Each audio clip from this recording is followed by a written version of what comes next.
यहाँ पे आप देख सकते हो कि सिक्योरिटी कैसे अचीव किया गया है कि इम्यूटेबिलिटी है, क्रिप्टोग्राफी है, ब्लॉकचेन पे डेटा ऐड हो रहा है, ट्रांजैक्शन हैश जनरेट हो रहा है, वो कोई भी ट्रांजैक्शन नहीं कर सकता है। ये इस तरीके से ईथर एक बार असाइन हुआ तो वो यूज़र को फिर से ईथर असाइन नहीं कर रहा है, तो ये तरीके से ट्रांजैक्शन हो रहा है। What is ether?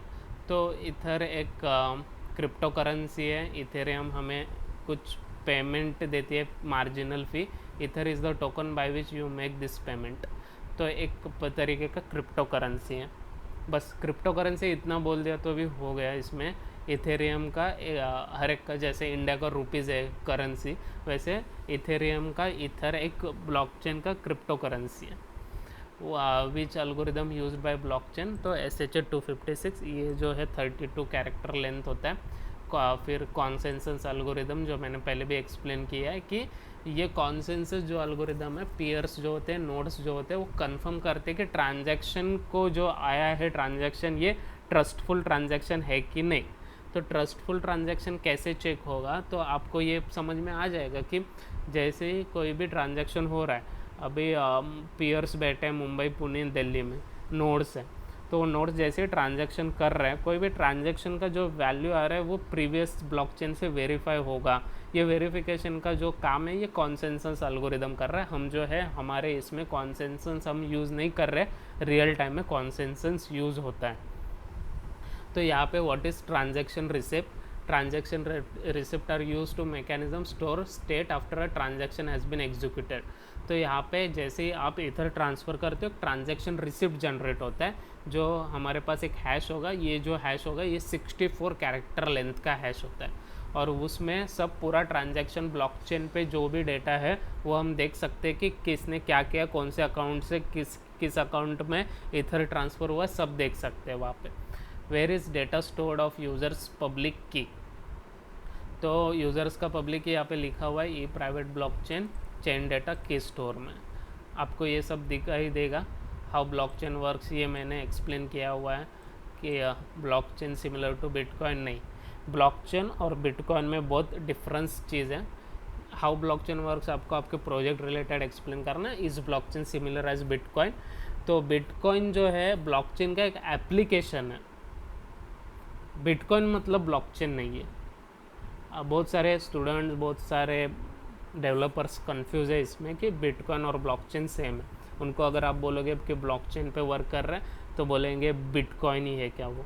तो नहीं, बिटकॉइन एक एप्लीकेशन है जो ब्लॉकचेन को यूज़ करता है, ब्लॉकचेन का कॉन्सेप्ट यूज़ करता है। जैसे कि एग्जांपल के लिए समझ लीजिए ई कॉमर्स। ई कॉमर्स एक टेक्निक है। फ्लिपकार्ट, अमेज़ॉन, स्नैपडील जो है वो उसके एप्लीकेशंस है ई कॉमर्स के। तो एक आप देख सकते हो कि कोई भी चीज़ जो है अभी सिंपल है तो जावा है। जावा एक तरीके का प्लेटफॉर्म है। जावा पे आप कोई भी वेब ऐप डेवलप कर सकते हो, ई कॉमर्स साइट डेवलप कर सकते हो, डेस्कटॉप एप्लीकेशन। तो ये इनका एप्लीकेशन है। ये एप्लीकेशन मतलब जावा नहीं है। तो ये ब्लॉकचेन कॉन्सेप्ट है, ब्लॉक्स, चेन ऑफ ब्लॉक्स, जो बिटकॉइन यूज़ करते हैं और ख़ुद का वो क्रिप्टो करेंसी जनरेट करते हैं और अपना काम करके देते हैं, जो सिक्योरिटी और इम्यूटेबिलिटी अचीव करती है। तो इसमें कंफ्यूज मत होना बस। तो how it's solving real time problems? तो ये रियल टाइम प्रॉब्लम्स कैसे सॉल्व कर रही है कि जैसे ही आपका कोई भी इंफॉर्मेशन जो है वो लीक होता है या कोई भी इंफॉर्मेशन जो है चेंज किया जाता है, ये सब इंफॉर्मेशन चेंज करना, ये सब आपको यहाँ पे सॉल्व किया गया। तो ये रियल टाइम प्रॉब्लम जो है, क्योंकि इम्यूटेबल है, हैश जनरेट होता है, फिर क्रिप्टोग्राफी है, ये सब के वजह से ये प्रॉब्लम आपको ओवरकम करने मिल जाएगा। यहाँ पे length of blockchain data account जो होता है वो 32 बिट कैरेक्टर होता है और ट्रांजैक्शन रिसिप्ट जो होता है 64 bit. Where is server? Server कहाँ पे है? अपना टॉमकैट पे 8080 पे ब्लॉकचेन जो है 8545 पे रन हो रहा है। Where is data stored? Blockchain पे डेटा स्टोर हो रहा है MySQL में। Database can be stored anywhere, आप फाइल में भी स्टोर कर सकते हो। बहुत सारी टेक्निक्स हैं तो जिससे ये सब होता है। What is backend? MySQL गेट गैनेश है। Ganache depends on project. आपके इसमें गेट यूज़ किया गया है कि स्टोर फाइल्स ऑफ प्राइवेट के। यहाँ पे what is front end, Android app हो सकता है, वेबसाइट और एंड्रॉयड ऐप हो सकता है, या वेबसाइट हो सकता है। आपके केस में, ई वोटिंग के केस में एंड्रॉयड ऐप और वेबसाइट। ये जनरलाइज्ड क्वेश्चन है, ना कि आपके सब प्रोजेक्ट रिलेटेड है। तो website can be Java servlet और पाइथन, आपका जावा सर्वलेट में है। Android app is in Java. How blockchain connected to Java application, what is web3j. तो server connect with blockchain using web3j. Web3j क्या है? एक light weight highly modular reactive type safe जावा Android library है जो smart contract integrate करने में मदद करते हैं, इथेरियम ईथर ट्रांसफ़र करने में मदद करते हैं। at which port your blockchain operates, 8545। here we are working, we can change this as per requirement or unavailable। मतलब कि अगर ये पोर्ट कोई दूसरा यूज़ कर रहा है तो हम ये पोर्ट यूज़ नहीं कर सकते, तो दूसरा पोर्ट अलोकेट होगा और वो पोर्ट आप यूज़ कर सकते हो। इस blockchain can be hack.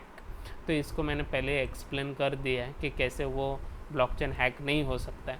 How security maintain in blockchain, तो ये एक्सप्लेन किया है। What is gas limit in blockchain, तो गैस लिमिट जो होता है एक प्राइस मनी होता है जो हम यूज़र को देते हैं जो माइन कर रहे हैं।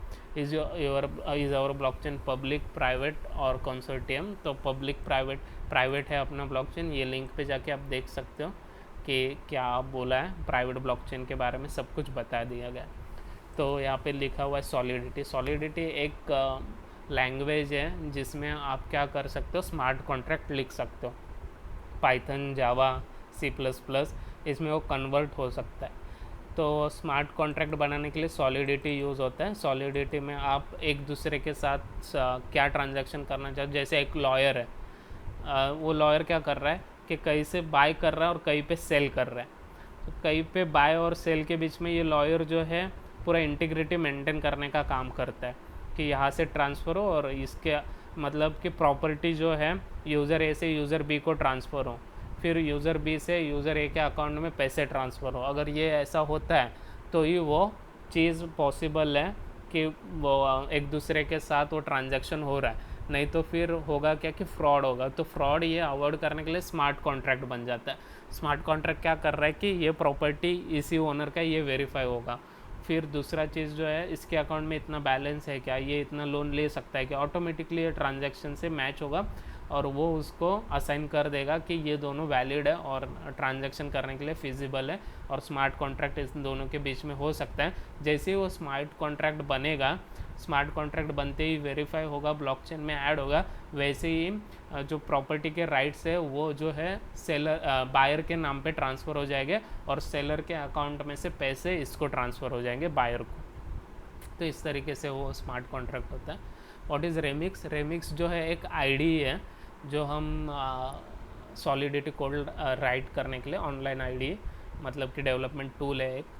तो जैसे ही आप कोड लिखते हो वहाँ पे पूरा इन्फॉर्मेशन आ जाता है कि ये क्या है। तो आईडी मतलब ये आप एक्लिप्स देख पा रहे हो, ये आईडी ही है, ये जावा के लिए आईडी है। तो वैसे स्मार्ट कॉन्ट्रैक्ट का रेमिक्स आईडी है। व्हाट आर स्मार्ट कॉन्ट्रैक्ट्स, तो ये लिंक पे बहुत अच्छे से एक्सप्लेन किया गया है। Smart contracts help you to exchange money, property, shares or anything value in a transparent, conflict-free way while avoiding the service of middleman। तो ये सब क्वेश्चन जो है प्रोजेक्ट स्पेसिफिक नहीं है, जनरलाइज है। आप आपके खुद के क्वेश्चंस भी पूछ सकते हो, ऐड कर सकते हो।